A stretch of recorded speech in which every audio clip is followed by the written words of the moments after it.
Sarawak Pusat Tenaga boleh diperbarui Asia atau Sarawak Asia's Renewable Powerhouse merupakan jenama yang akan mengangkat nama Bumi Kenyalang di pentas global.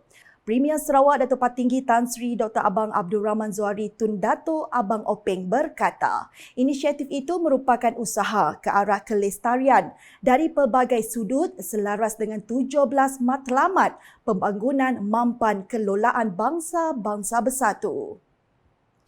Menurutnya, beliau yakin jenama itu mampu meletakkan Sarawak di pesada serantau dan global sebagai hub sumber tenaga boleh diperbarui dan juga sebagai hub inisiatif peralihan kepada penggunaan tenaga tanpa karbon dan pengurangan karbon ketika dunia bergerak ke arah net zero menjelang 2050.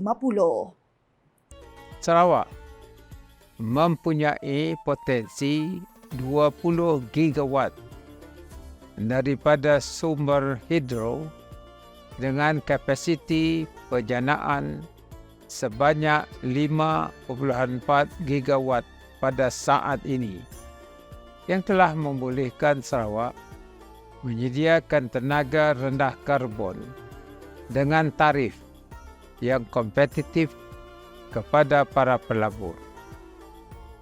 Matlamat Sarawak seterusnya ialah untuk mengeksport tenaga ke Brunei Darussalam dan Sabah dan penyaluran 1 gigawatt ke Singapura menjelang 2032 melalui kabel dasar laut sepanjang 700 km selain penyaluran 190 megawatt sedia ada ke Kalimantan Barat. Beliau berkata demikian dalam perutusan Hari Raya Aidilfitri 2024 pada Selasa.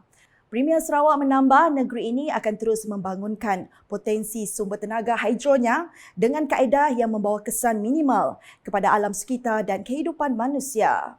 Ujarnya, beliau telah memberi arahan kepada agensi berkaitan untuk mengkaji penjanaan kuasa dengan konsep sumber tenaga daripada empangan melata yang telah digunakan di negara-negara lain seperti Norway dan Kanada dengan persetujuan penduduk setempat. Projek tersebut akan bermula di Sungai Gad, Baleh Kapit.